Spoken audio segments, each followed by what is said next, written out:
Esiet sveicināti TV3 ziņās, studijā Arnis Krause. Tieši šobrīd durvis var ciet vēlēšana iecirkņi visā Latvijā. Latvija savu izvēli 2024. gada Eiropas parlamenta vēlēšanās ir izdarījusi. Kāda tā bijusi, to oficiāli uzzināsim tikai rīt nakt, bet šovakar ziņās plašāk par pašu vēlēšanu norisi. Eiropas parlamenta vēlēšanās pirms 5 gadiem savu izvēli izdarīja aptuveni trešdaļa balstiesīgo. Stāstīsim, cik tad naski vēlētāji esam bijuši šoreiz. Nederīgas pases un nepilsoņi, kuri arī vēlas ietekmēt Latvijas pārstāvniecību Eiropā. Galvaspilsētas vēlēšanu iecirkņos balsošana aizvadīta mierīgi, taču ne bez kurioziem.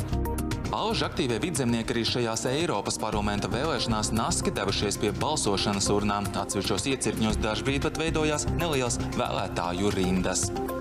Eiroparlamenta vēlēšana norisēja visas dienas garumā rūpīgi līdz sekoja arī drošības sargājošās iestādes. Skaidrosim, vai ir konstatēti kādi pārkāpumi.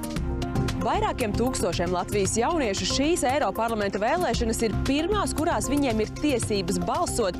Arī 18-gadīgajam Rojam Girvičam no Ogres.